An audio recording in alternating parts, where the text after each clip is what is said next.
Welcome back to Earth Station Trek, a show where we trek from the early days on NBC to the future on Paramount Plus and everywhere in between. I'm Charles Kelso, and it's my privilege to introduce the Earth Station Trek crew. Alan Seiler. They shenaned once, they'll shenan again. And Veronica Dashel. That was going to be my quote. I told you someone was going to use it. Luckily, I have a list Oh, good. on my phone ready to go. She's been studying for class. Hi. Oh my Yeah, God. starting like 5 minutes ago. You never do a quote. I know. Oh, I'm so sorry. I didn't mean to take it from you. That's fine. That's why I prepared others, because Chuck was like, no, that's too good of a quote. Yeah. Well, Keith messaged just a moment ago and said he will be joining us in progress. He's having a little technical difficulty. Oh, okay. But welcome back, Alan. I hope you're feeling better. Mostly, yes. Good. Yeah. And Veronica, welcome back. Doing? Doing better tonight. I think we may have, hopefully, knock on wood, solved the little technical problem we had last time. For anyone who gave up suffering through our video last time, I did edit it out the difficult bits and re-uploaded it. So it's there's a smooth version on both the audio podcast as well as on the YouTube. Okay. So actually Mark has a comment regarding our Facebook group, which we can address real quick. Yeah. Nice. And for anyone who's not part of our Facebook group, let us know, or you can check us out on Earth Station Trek. And Mark's comment was, hey there, administrative question. I have a post pending on the Facebook page for 2 days now. Is there a problem? And the problem is with Facebook, Mark, because we don't always get notifications and it will randomly flag people and flag posts. Yeah. It looks like it might be under potential spam. And they never are. They're always fine. Yeah. But occasionally I'll find a post sort of like locked in the wormhole here or in the pattern buffer or whatever you want to say it. Yep. Yeah, no, it's perfectly fine. It's about Space Academy. Yep. So, Mark, that's live now. I just fixed it for you. Sorry about that, bud. But no, welcome back. And if you're not part of our Facebook group, please join our Facebook group on Facebook. I'm here. Hey, can you hear me? Yay! Yeah, thanks for beaming in. Cool. I got some history. Okay. Well, okay. Well, let's go ahead and do the history real quick, and then we'll get into the episode. Okay, this won't be a lot. There's a couple things I want to mention real fast. I just want to say that when Caleb showed up late, Thok shot him with a transporter gun. So you better watch yourself, pal. Okay, real quick. 19th of January, 1967. Something that has now become a bit of a bone of contention for me. This was the sighting, the first time the Gorn were ever seen in the Star Trek universe. That was... Not an episode of Strange New Worlds, Veronica. I was wondering which way you're going with that, if you're going to put a twist on it. And here I'm thinking we finally moved past Strange New Worlds. We don't have to talk about the damn Gorn anymore. We will never move past this. Veronica, you know what I'm talking about? Arena, right. That's the airing Arena, 1967. Look at me go. Yeah, very good. Very good. One thing I found interesting, the guy who's in the suit, which people make a lot of fun of, and I guess it's interesting you're born in a certain time. I think the suit's fine. I know it doesn't look great, but I love the suit. Also, I respect any guy who's out there and wherever he was in like 110-degree weather wearing that costume. So, all props to that guy. Yeah. Another one. This is funny. We mentioned this last week in something last time we did this in something very similar. 1994, also January 19th, the first airing of the episode Whom Gods Destroy in the UK. Wow. Okay. And Veronica, if you know that episode, it's from the old saying, Whom Gods Destroy, they first make mad. It's the one with Captain Garth, Lord Garth, the guy who's in the penal colony and he's nuts. And he can change his shape to look like Kirk. And Batgirl from the series is the Green Orion slave girl. And there's a scene where he takes her outside and he blows her up. And that's why that episode wasn't shown in Great Britain until 1994. Okay. Yes, not ringing a bell. Nope. Another one, 20th of January. I thought this was interesting. 20th of January, 1967. Devil in the Dark. So, as I'm sure you guys may know, Captain Kirk, or William Shatner's father, died during filming of the episode. And when he was told, he insisted on finishing out his lines for the day. And then, of course, they had to shut down production. So they shut down production on the 20th of January so Shatner could fly back to Canada and funeralize his father. But I think it's very interesting that they told him he could leave that second. But being a pro, he was saying, no, let's finish out the shoot today and then I'll go take care of business, which I think is pretty cool. Yeah, and sometimes, I mean, just from experience, sometimes it helps. I know when my dad, Yeah. we knew that he was passing away that day, but he was a couple of hours away. My mom and sister were there, and nothing I could do. So I stayed at Right. work and actually like reorganized the entire storage closet at work, just keeping myself busy, you know? So Yeah. Yeah, I get it. Yeah, I think that's very true. And then one more. This is so cool. No, two more. 21st January 1972. Does that ring a bell, Charles? Say it one more time. I wasn't listening. 21st of January 1972. It does not. The first Star Trek convention was held in New Oh, York City. The yeah. first convention. Of course, you know, they I Roddenberry missed and it. them. Yeah. 8+ years. Yeah. Of course, they expected like a couple of hundred people to show up, and you know, the line was around the thing, and the thing was full, and nobody was even thinking about props and toys and things for sale at that time. And of course, now looking back, you know, hindsight is 2020. Nobody can imagine not thinking that was going to be as big as that thing became. But yeah, and if you've never gone to a convention, do so. And if you're in the Atlanta area, check us out at Stellar Fest. We have a great Star Trek track and a great Doctor Who track, and probably some other programming too. But we have a great time. It's a fantastic convention, and it's great to get together with the fans and just be amongst your people for a few days. Amen. And the last one, 23rd of January, so much in the 60s, 1967, the teleplay was delivered for The City on the Edge of Forever. I'm familiar with that one. That's a good one. Yeah. Okay. And that's This Week in Track. Awesome. All right. Well, let's catch up on the comments real quick, and then we'll get into this week's episode. Okay. Well, Wayne's joining us again this week, and he says, hello, everyone. Hi, Wayne. Hey, What's up, Wayne? And I got a question for you, Wayne. Hang on. Later. Oh, okay. I think y'all told me this is Bill, right? Bill Lamond. If not, it passed the shelf date. Says, hi, all, and Alan, glad you're back and doing better. Thank you so much. I appreciate that. Hi, Bill. And let's see. Mark says, here today, Gordon from Peru. Stop it, Mark. Stop it, Mark. I never should have made that known. Okay. Okay. Well, hey, everybody. Thanks for joining us. And yeah, we're going to be talking about the Starfleet Academy Episode 3, Vitus Reflux. First impressions or first opinions? Anybody who wants to jump out there? I enjoyed it. It was fun. Okay. It wasn't very Star Trekky to me. This seemed. I mean, it kind of is what it is. It's a college show set in the Star Trek universe, and that's what it was this week. Okay. But I think there were Star Trek themes woven in there, but it wasn't as Star Trek as some Star Trek is. But I enjoyed it a lot, especially the second time watching it when I was more awake. That does make a 3 difference. a.m. thing I don't like. I like the midnight dropping. They did midnight last time, and we were kind of hopeful it'll be midnight again. I stayed up until midnight to check. I did not. But we got up at 3 or 4 in the morning and watched it. Yeah. Because I want to give myself 4 hours of sleep before I woke up to try to watch Star Trek. All right. Keith, what do you think? I think I'm gonna say this week what I said last week, and what sometimes the critics say, which is there's still a slight uneasy balance between kind of the humor, and I don't like to use the term YA, but like Veronica said, the more cadet stuff, and then what I consider Star Trek. I think it's very clear I think it's very important to say that when we say it's not Star Trek, that doesn't mean that it must have the super moral and it must have all the super battles. You can still have a cadet scenario and be Star Trek. Some of the hallmark romance stuff is not working. And I didn't think I'd say this. I'm really getting tired of the 21st century vernacular, the SHIT words and the asshole and shooting the bird. That's getting kind of old. When they weren't as goofy with that kind of stuff, the shooting the bird and the language and the bad humor, then it worked for me.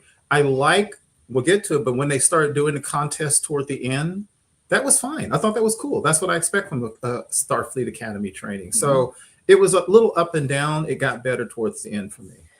So what I'll say especially with the gestures, I feel like they could come up with new things. Well, they did on Lower Decks. Right. On Lower Decks, they came up with the sarcastic Vulcan salute, which became its own little thing on the show. Yeah. But it's their own thing. Yeah. Right. They needed to do something. And if you can't come up with something, steal that. You know what I mean? Right. Yeah, I know Gen Alpha has their own whatever thing instead of the bird, and I don't know what it is, but it's still a known thing. But like, and of course, in Friends, you have. I know, because they couldn't legally do it then. I have no idea what that is. It was their version of the finger, because they weren't allowed to get the finger on TV at the time, so they came up with their own thing. But two, if they came up with their own version of the bird, we would all be doing it at conventions. I know, right? Like, you know, like it's like frack. Everyone uses it now. We would pick right up on it. It would become our thing. Yeah. And understand, unlike a whole bunch of people on the internet, when I still am holding on to this, these are nitpicks. These are not major criticisms. Yeah. None of this makes me go, oh man, this show sucks. Not at all. It was just a little too much for me sometimes. A little bit of the, the asshole and the this and that. It's like, guys, seriously, either use different words or just stop using them. But I thought it was uneven. When it felt a little kiddie and a little bit too jokey, I didn't love it. But as they kind of pulled it together toward the end, I enjoyed it toward the end. I actually liked it. Well, I think I know somebody who didn't like it. Matt stepped in and said, sorry, we're late. Elaine had to go to a school meeting with their son, Carter, and I just finished wasting an hour of my life. Dang, Matt. Yeah, I mean, I really like this show. I would say this is my least favorite of the three. I think there's a lot to recommend in it. I mean, I watched it 1.5 times today, and I listened to it while driving with my phone out of sight. A couple of times today, because I had quite a bit of driving to do today. So I mean, I've probably been through this episode 4 times today in total. It's my least favorite of the three. I'm hopeful that one day we'll look back on an episode like this and it'll be like the early TNG or the early DS9 and be like, they hadn't quite figured the show out yet then. Right. But I agree with you, Keith. I bumped up against more of the modern day vernacular. Yeah. Particularly coming from aliens 1,000 years in the future. Yes. You know? And how does an alien 1,000 years in the future know laser tag as a reference? Yeah, that bumped me too. Yeah, because that bumped me. Yeah, that's a brand that was popular when I was a kid. You know what I mean? Like, I don't even a lot of kids today don't know what laser tag is. Right. But it did come from Sam. So maybe she has like plugged into like a historical database and has all this information. I don't know. Sure. Yeah. But a lot of that stuff. I'm with you. I wish they would come up with their own things. And sometimes they work on other shows and sometimes they don't. We keep using Frack as an example. Farscape had Frel and things like that. Like just make your own thing. And a lot of that was to get around censors, and I get that. But I mean, what you're left with is a little more of the show having its own culture and vernacular that fans will pick up on. Yeah, speaking of something catching on, I'm sure you know that Battlestar Galactica, I don't know if I mentioned that last week, the network had a talk with the showrunners because they use frack, and I'm not going to even use the example here. And the network actually starts saying, can you please stop using frack so much? It's starting to upset us. Because it was yes, and I'm not even going to say the word, but let's just say 2 people were engaging in, and in the show they used the term, and the network's like, y'all got to stop using that word because I don't think it means exactly what we think it means. That was it. But it didn't. Again, it's kind of okay, like you said, Charles. It's my least favorite episode as well. But I didn't come out going, "Oh, Jesus, this show sucks." Not at all. It was just little nitpicks. No, and that's kind of cool. Mm-hmm. Yeah, absolutely. So I mean, what is something that jumped out at anybody? That I mean, something good or something not good about the episode? Laura Thok and Jet Reno are married. So I thought I had imagined that because that was near the end of the episode and I was nodding off a little bit, not terribly. And I was like, man, I hope I didn't dream that part. And I didn't. I was like, yay! Yeah, I think they're both very funny as well. Yes. So, because they're both comedians. So I think that helps too, that they're a really fun couple to see on screen.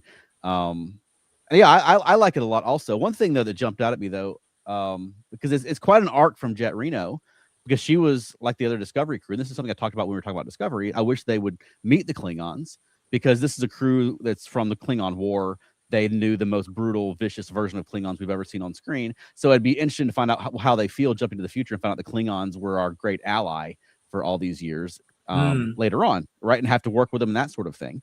So I like that a survivor of the Klingon War is now in a relationship with a half Klingon.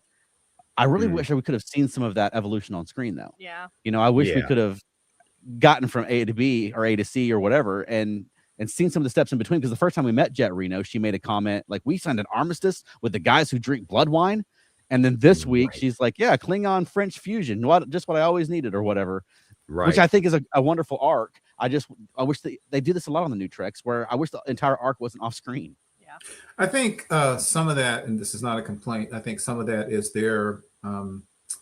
these showrunners are definitely much more about can't we all just get along despite our differences, I think. And I've said many times over the years, I like when a character is racist, prejudiced, homophobic, xenophobic, whatever, so they can grow. I mean, not that I want that character. So I agree with you. I'd like to see that. I think these people don't like to show that as much as the old days. Some prejudices that you need to get past. It's funny you said that, Charles. I actually wrote in my notes. Remember how Scotty kept looking at Worf and relics? Yeah. He kept really giving him a wide berth. Yeah, I would love to have seen something like that. Getting used to these Klingons. yeah. Imagine after everything. I mean, the Klingons ate Captain Giorgio. I would love to have seen the Discovery crew have to deal with them and treat them as allies, because they were pretty bad Klingons that they knew. But I don't mean to get off on that tangent again. Yeah. What I'm saying is I love that we've gotten to this point. I love where we're at. I love them as a couple. They have great chemistry. I want to see more of them. But I do kind of wish we had seen more of that on screen. Same here. Okay. Is it all right if I pick up some comments? Please. yes. All right. This goes back to our curse word discussion. Mark says frack, Felger Carb, and from Space Academy. I don't know what that is. Camelot Patus. I I think I just said it wrong. What is that? That's from the Space Academy, the old Saturday morning show. Is that the one with Jonathan Harris in it? Jonathan Harris was on it, but James Doohan. Yeah, I remember that Jonathan show. I Harris used was to on that watch one, it. and then I think James Doohan. I always get him flipped, but I think James Doohan was on Jason of Star Command. Station Star Command. Yeah. Those are shows I watched because there was nothing else on. I remember those shows. Yeah. I would love a Camelot Partis. Bill asks which paywall our show is behind, and that would be Paramount Plus, like all of Star Trek. But you can see the first episode of Starfleet Academy on YouTube still. On YouTube. Yeah, but for a limited time. So go to Yes. YouTube and look up the So first do it episode of Starfleet soon. Academy. Yeah. Yes. Matt says that my fear is the first two episodes were the show figuring out, and episode 3 is what it's trying to be. That's a good point. Yeah. Maybe. Yeah. We're gonna get a variety. I mean, Exactly. I just feel like the YA elements were cranked up to 11 on this one, but I think there was, like Veronica said, a lot of Star Trek-y stuff in there as well. Yeah. Wayne says throughout the history of Star Trek, they have a huge collection of interspecies profanity that they couldn't do better than that. Mm-hmm. Yeah. Wanda. Hi, Wanda. Hi, Wanda. Says, hey, all. I love Academy so far, but this is also my least favorite of the 3. I'm just not a competitive sport person, but also I'm a boomer and need closed caption for my Gen Z vernacular. Yeah. Okay. So one thing I would think about that, Wanda, is I get what you're saying about the sports, and I know some people sometimes say they don't like to see maybe the violence, but as I'm saying, it is at the end of the day, it's a military. No matter what they say, it's a military. So I think sports like that, and we'll get into it. I think sports like that's a good way to bring a team together. We'll get into it more depth because when it first started out, I was like, "Are you kidding me?" And then the way it ended, I kind of liked the lesson they taught there. Mm. Yeah, Okay. and Sorry. I like the game that they were playing, and I'm wondering if we're going to see more of this as a one and done thing, I hope or more. will we ever see proper matches and strategies and things like that? I'd love to see that. Yeah, because we really didn't get that in this episode. Well, one thing they handled I thought was really cool because when they were first doing it, I was thinking if anybody remembers Ender's Game, either the book or the movie, the whole point is to work together. So when the two of them were continually ringing the bell or whatever, I kept thinking, if this were real life, which is what you're simulating, you're basically leaving your team behind all the time so that you can achieve the goal. And What I was thinking is they were going to turn it on them and be Yes. like, "You guys, you went for this because you thought you were going to get bonus points, but actually you left your team behind, so you have negative points now." But that's exactly what I thought as well, because I thought that makes no sense. And then I'm thinking, well, how do you award something to a captain who basically left their team behind? I mean, that might be a Klingon or Jem'Hadar way, but that shouldn't be the way.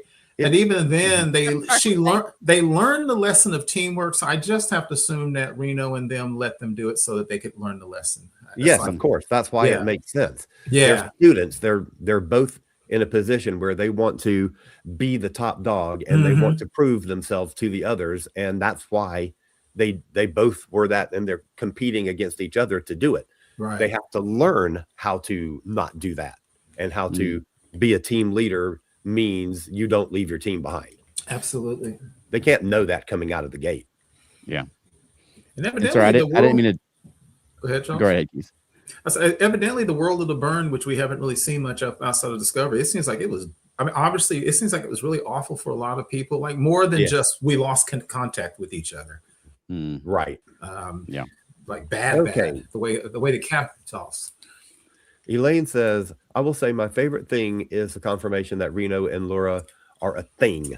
I love them together. Wanda says that relationship was a complete surprise. Mark is wondering, why is the hologram in the changing room? She can change clothes instantly. I think she's trying to fit in. Yeah, exactly. She's trying to fit in. Yeah, she took a shower as well. And I mean, she's a hologram, but yeah, I think she's having. I think her bath was actually in the tank in the area. Okay. I think that's what she was saying. I Sure. had Yeah. the bath for her. Oh, I That's see. what I took it as. at least. Yeah, she Yeah, but I got think her in the fountain. Yeah, I think her point of being there, though, and the reason that they sent a 17-year-old is just to have those experiences. Exactly. You know. Okay, Wayne says, anytime Jet Reno shows up, I know it's going to be an interesting show. That is correct. Wayne says something about Battlestar Galactica. Probably the cursing. Sure. Wanda says, I think the writer's room now have more millennials than Gen X and probably no boomers. A generational shift for sure. Yeah, Wanda, last week and many times we've talked about the fact that for much of the early Star Trek eras, there were so many people who were in the military, it wasn't even funny. And we don't have that now. So there's definitely going to be shifts and change in how the show is presented. Yeah, absolutely. And there should be, because I mean, we need to keep Star Trek up to date. Well, Bill tells us that watching it on YouTube for the next 6 nights, he only has going to have his tiny phone screen for watching because his home and worldly goods are being fumigated to get rid of bed bugs. Okay. Oh, wow. That sounds like an Academy prank. It does. And Mark says in the Clone Wars show, they did a battle room where they played war games and the clones learned to work together. Yeah, exactly. Wayne now says, you know, since it's a society with a paramilitary structure, what I saw at the beginning make me feel that they missed the point. Priscilla, what? Oh, physical training. Sorry. Came off like a ballet class with a tyrannical teacher. Wayne, expand a little bit more on that. And I have a question for Wayne. I have a quick question because Wayne is a Marine. And one thing I noticed, nitpicking, should cadets be allowed to have sloppy rooms? Because it's not in any military I've ever heard of. And last week, the Aki basically said she gave him a little speech. It was like, it's a good idea to make your room because it's a good idea. Every military I've ever heard of, you make your room. End of story. So has discipline in an academy slipped that much in the future? And this is so weird as somebody who never went to the military, but that actually bumped me a little bit. You wouldn't be allowed to have a room that looked like that crap in the military. Wayne, you agree? I take it. Yeah, you'd think Lura Thaw could be coming by doing bunk inspections, and they'd be standing. If it was, I mean, now that maybe they do that over at the War College. Maybe they're doing. I bet 5 a.m. inspections and PT and that kind of stuff. But yeah, it seems to be more like a dorm room over at Starfleet Academy. Yeah, and it was interesting that what's his face his whole side of the room was completely clean, everything in its place, and they're doing the thing they always do. They introduce a guy that you kind of don't like, and then you see he's got a backstory. I thought it was actually wild when he let Reno see the fact that his parents haven't responded to a single message he sent them, and that was kind of sad. But I kind of like the way she said it. She's not surfy, but she's not cold. She's kind of like, hey, kid, everybody's got parent problems. It's interesting the way she handled that. Yeah, and I liked her comment that a message you have to chase down is not worth your reading. Wow. Yeah. Like, and the people should be showing up for you. Right. Bill tells us that kind of prank would get the perps thrown out of the academy and into the enlisted ranks. And Yeah. Wayne confirms cleaning is part of discipline. Absolutely. We got to talk about those pranks later too. I have whole questions about those pranks. Yeah. One quick question I have, you guys, we're talking about Sam. Sam is going to be either very interesting or somewhat frustrating because I talked last week about, I get why she has to socialize, but why does she have to quote unquote learn? Like, can't they just program all the Calvi knowledge into her? So question I have is, I guess, is she born that way, quote unquote, from her program? Because she was afraid in the battle simulation, and you could obviously program fear out of her, and she obviously doesn't instantly know how to fight. So it's interesting to see what that culture is like. Do they just choose? Are they like us? Are they so incredibly advanced that two holograms come together and they create a child whose programming they don't even know it's going to be? Because you think about it, they could just download the entire Starfleet Academy into her and she could be an instant expert at weapons and tactics and strategy. And she doesn't seem to be. That's an interesting choice. So I think the point of this was to get to know the non-photonic beings better, and what better way to do that than to, I mean, she didn't start out like completely knowing nothing at all whatsoever, but she started out as a stereotypical 17-year-old girl who is going out into the world for the first time. I would So be she wouldn't interested. necessarily know all those things, and she was probably programmed to their observations of, this is stereotypical 17-year-old girl. Stereotypical 17-year-old girl screams when there's battle going on. Yeah, and I think that she could assimilate the data more efficiently than sitting in a classroom. You're probably right about that. But I mean, just like the Doctor could on Voyager, but he still wanted to sing. He still wanted to have experiences and have a family and have a life. I remember there was that episode where his the technical program, they had to consult. There was a version of him as well. It was like his backup program to solve his technical problems. Was like, you're wasting all this data on useless information, because he was trying to have a life outside of just being a doctor. And Data was the same way. I mean, Data can assimilate information very quickly, but he still wanted to learn to play the violin and to paint and to have experiences. And so I think that's probably what she's there more, is for the experience of going to school with the kids and essentially growing up with them, to have a better understanding of how the biologics and interacting with them. And I'm wondering, on her home planet, it'd be very interesting. We get to see her home planet. Is everybody born like that, where they have to quote unquote learn, or is everybody born with all knowledge downloaded into them from birth? It'd be very interesting if she's an oddity on her planet because of what they want her to do. I was just the other day watching, I think it's called Flesh and Blood. It's the Voyager 2-parter where they come across the Hirogen holograms that are on the run, and the Doctor gets messed up with them. And they set off at the end to find their own planet. It'd be interesting if that was the planet. And maybe it's not. It might be something totally different. But then also on Voyager, there was those photonic beings that came through from another dimension and didn't realize the holodeck wasn't real. So, I mean, there's a lot of directions they could go with her culture. Right. But we really haven't got to the point of the show yet where we've had the Sam episode yet. You know, they sort of do that usually on Star Trek shows, is you'll have each character sort of have their episode where you learn their backstory and more about them as we go along. Of course, there's only 10 episodes, so by the time we get done, the season will be over. We still haven't got a good one for Erica Ortegas. That's true. Okay, let's see. Wayne says, pranks in the military, we had some doozies. On that level? Did you empty an entire wing of a building? Bill says that 3D printed bed bugs or cadets burning their fingers on 1960s thing maker and plastic goop would probably be tolerated, if not encouraged. Interesting. And Wayne says, actually, it seems like Sam is holding back. That's my take on her. Okay. Maybe. Okay. Well, we're right at 8:30. Do we want to take a break real quick? And then Sure. when we get back, get into talking about the pranks? Because that was a big part of this I got questions. Okay. Well, we'll go to a quick break, and everybody stay right there. We'll be right back. Okay. Attention, people of Earth! Turned on the TV late last night. 'Cause I feel nerdy. Save the galaxy from a fright. 'Cause I feel nerdy.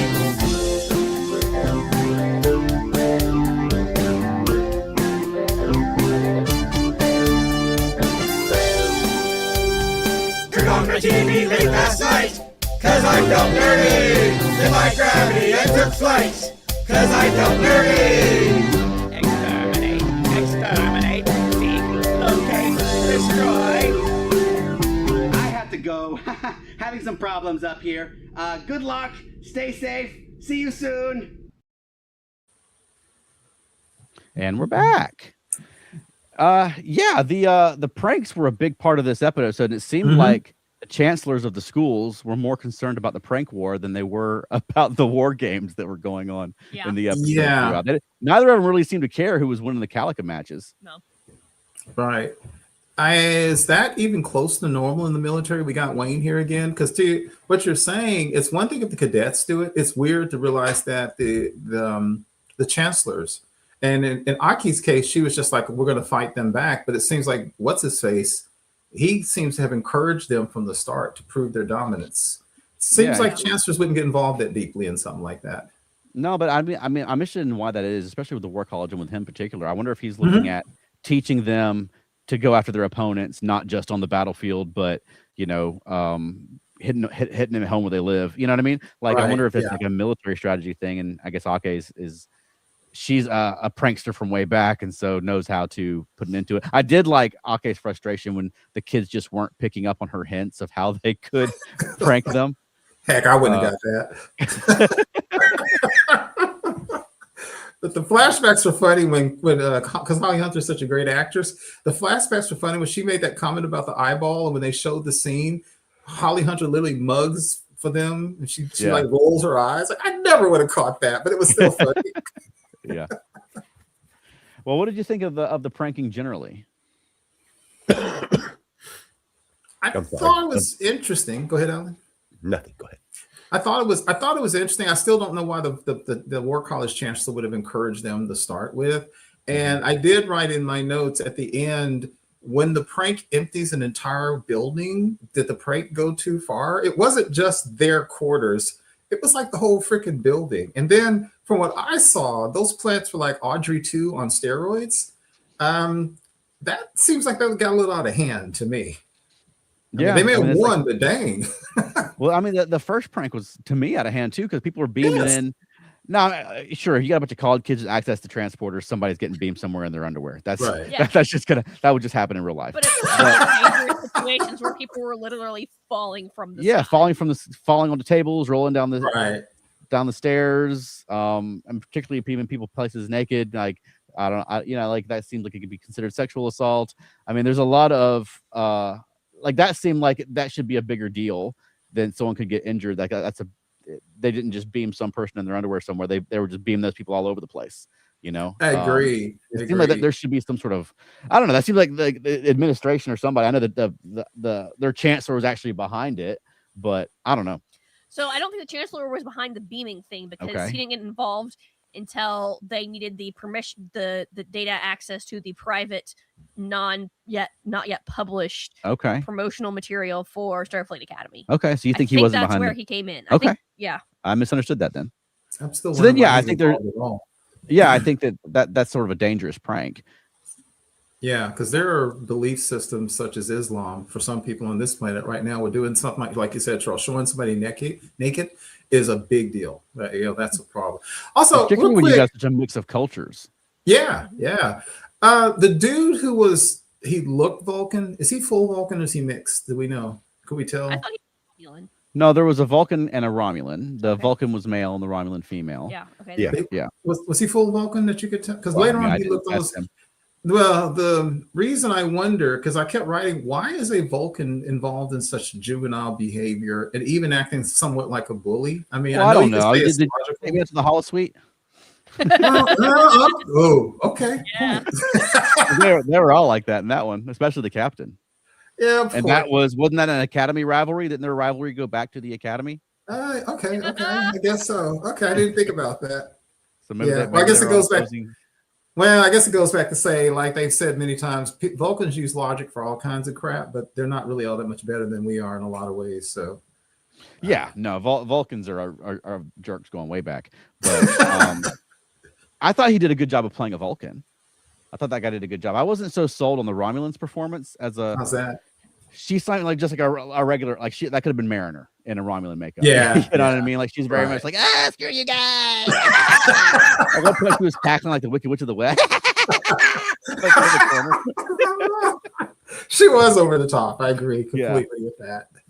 but yeah, I mean, I mean, we know there's been pranks at the Academy. They mentioned that on Next Gen. They mentioned that on the original series. Like there's pranks going on at the Academy, but yeah, these seem to be in larger scale than the ones we've heard of before. Yeah, I thought the beaming was bad, but then when you look, the planets were coming out of the doors, and then like there was one person that was literally pushed up against a glass. Remember that? And it's like, well, crap, he might kill somebody. I did wonder too why is this fungus protected if it's this easy to grow? No, they use like the little growth hormone. Yeah, sure, but if it's a protected species, just use that growth hormone and get the numbers right back up. Yeah. And then it just so conveniently requires peace and quiet and positive thoughts, or it'll hurt it. But it seems to hurt everybody in its path.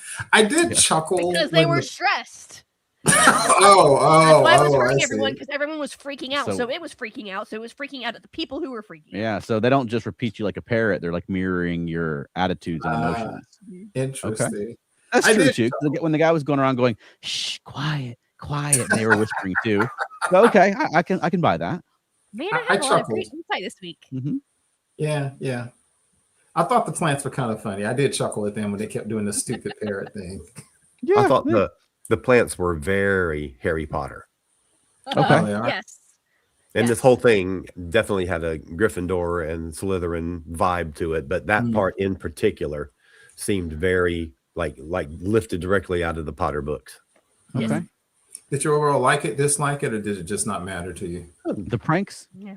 I thought they were fine. I liked that the War College people's pranks were sort of using the technology available, like the transporter, the hacking the security feed and that sort of thing. And whereas our guys used something they learned in botany class, like it's more sciencey, you know what I mean? Because that's sort of the conflict between them. Like the War College is really more strategy and using the tools and so forth. Whereas our people are like the War College folks probably aren't sitting through classes on mucus and xenobiology and things like that, or xenomythology and that kind of stuff. You know what I mean? I like that it sort of reflected the nature of the school. Right. That's a good point. I hadn't thought about that. I feel like where this is leading is in the finale of the season when Paul Giamatti does whatever he's going to do. Both colleges will like come together to solve the problem, both from their own point of view, solving it with their particular skill sets. So there's going to be a coming together. Yeah, I can see that. I could be a television writer. I like the mascots. Yes. I was surprised that Lapling, like Mugatu, was a little more well known, I think, than the Lapling was. Especially now after Lord X. Yeah. Well, even so, I mean, they was well known to Trekkies before that. Right, but the Lapling was a little less memorable. A little like I think Kijo Farjas had one in his little collection in the most toys, but it's not as eye catching, I guess, as the big white ape. Right. Yeah.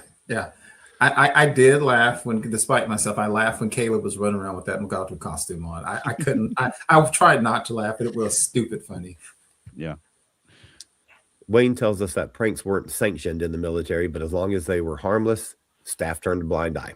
So, Wayne, did y'all push people naked out into like cold weather or something, and everybody had a chuckle? Right. Mark says, did they hack the hollow emitters to beam May? Who are we talking about? Because, Sam. I'm assuming that's who he's talking about. Yeah, probably talking about Sam because she's a hologram. But I mean, I guess it depends if she has her own hollow emitter. Because like you could do the Doctor because he had a hollow emitter, but like you'd have to download him and project him, I guess, if he didn't.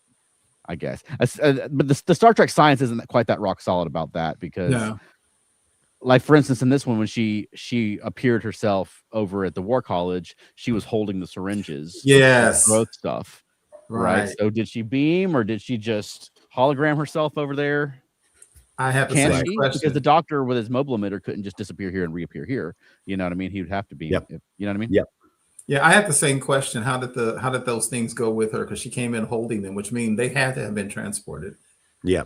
She's got to have her own mobile lock onto her. Yeah. I mean, she's got to have some form of a mobile emitter. But I mean, now because they wouldn't set the show up where she can't leave the ship.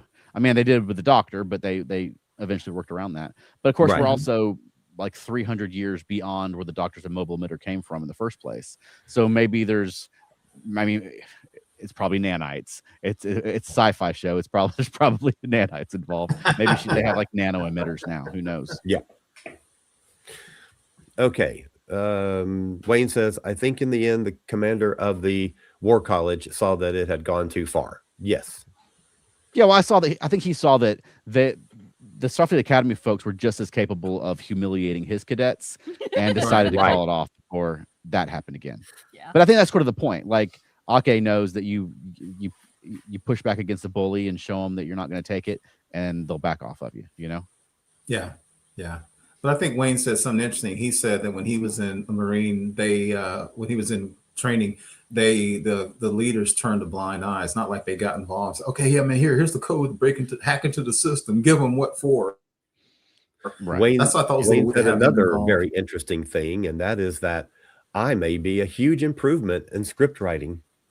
Okay. Matt says, it felt like the inmates were running the asylum. In my opinion, of these characters fell dramatically this week.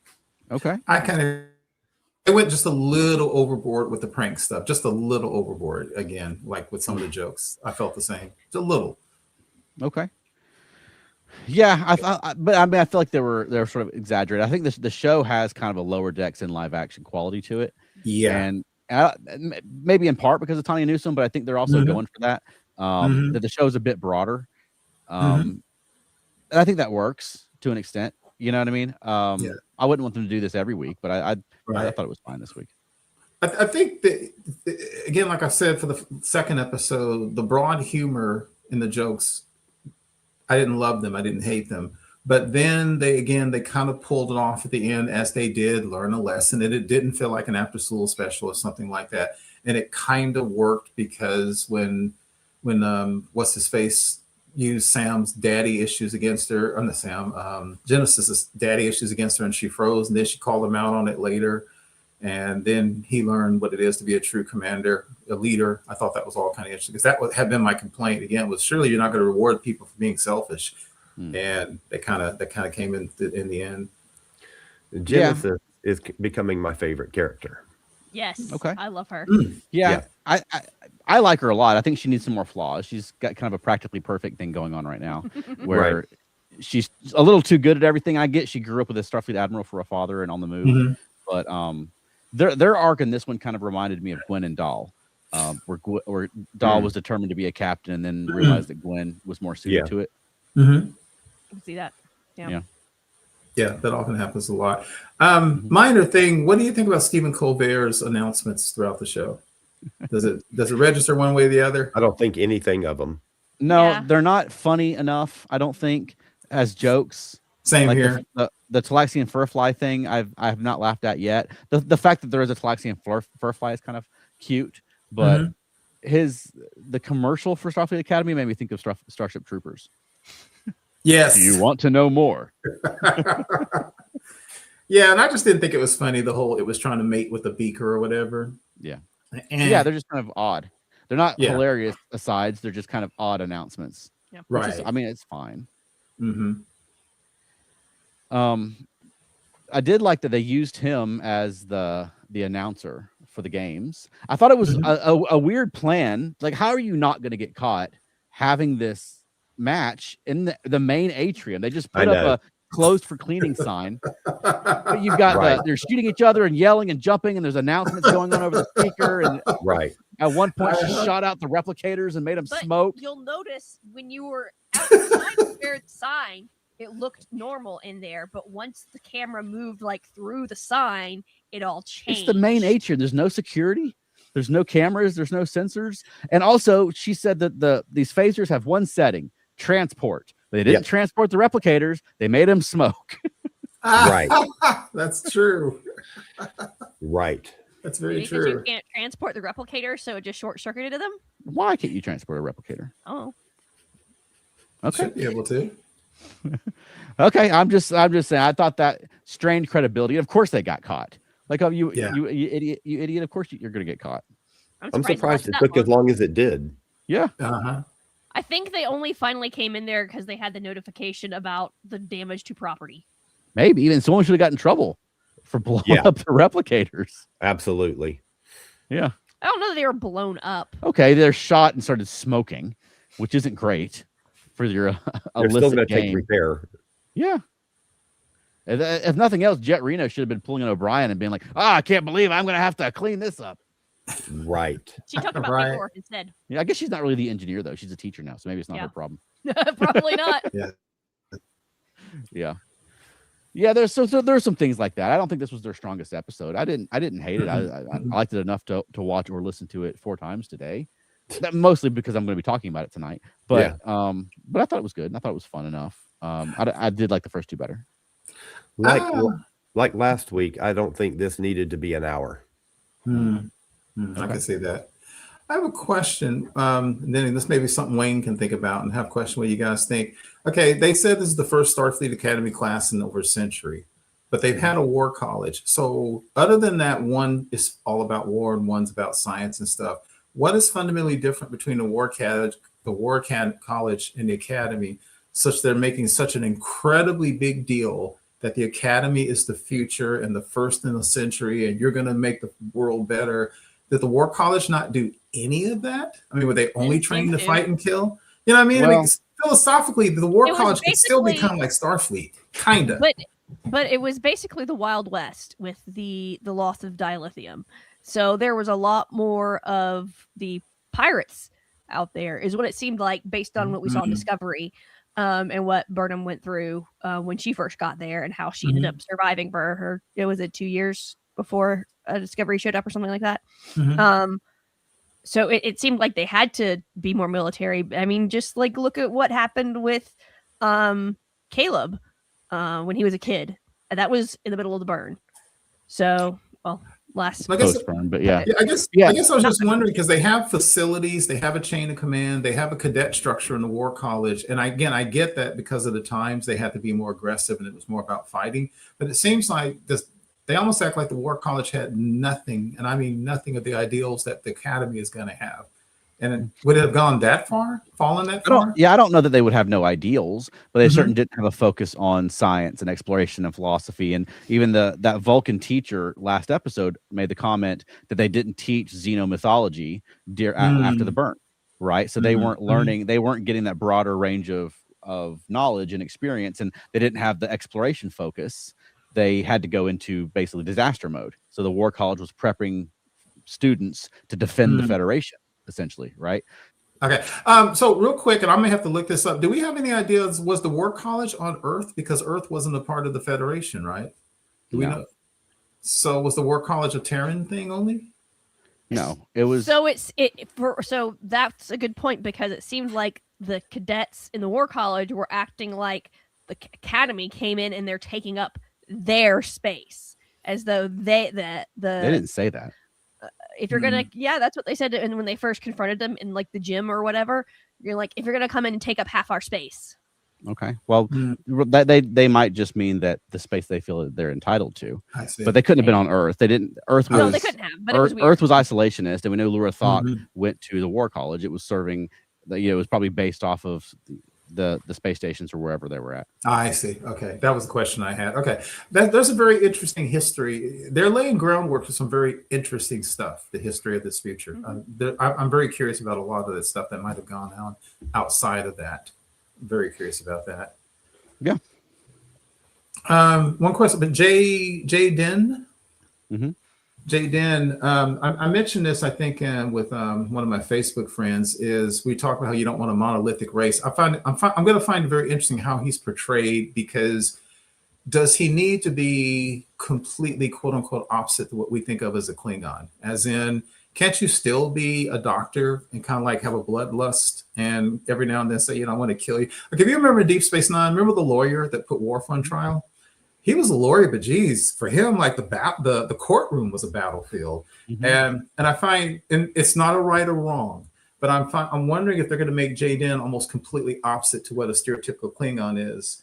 And he doesn't have to be opposite. Like, he's a bird watcher, nothing wrong with bird watching, but now he's a bird watcher. And then he made a point again today of saying he doesn't believe in violence in any form. And part of me is kind of like, well, does he have to go that far? He doesn't have to keep saying that. That's an opposite. Not a right, not a wrong. It's a subjective thing. I don't know if I'd write him quite like that. So I'm very curious to how he's going to be written overall. Yeah, I'm curious about his backstory. Wayne says, "Excuse me for using 20th century vernacular. The first year of most such academies was to snap you out of your civilian shite." Is this true? Absolutely.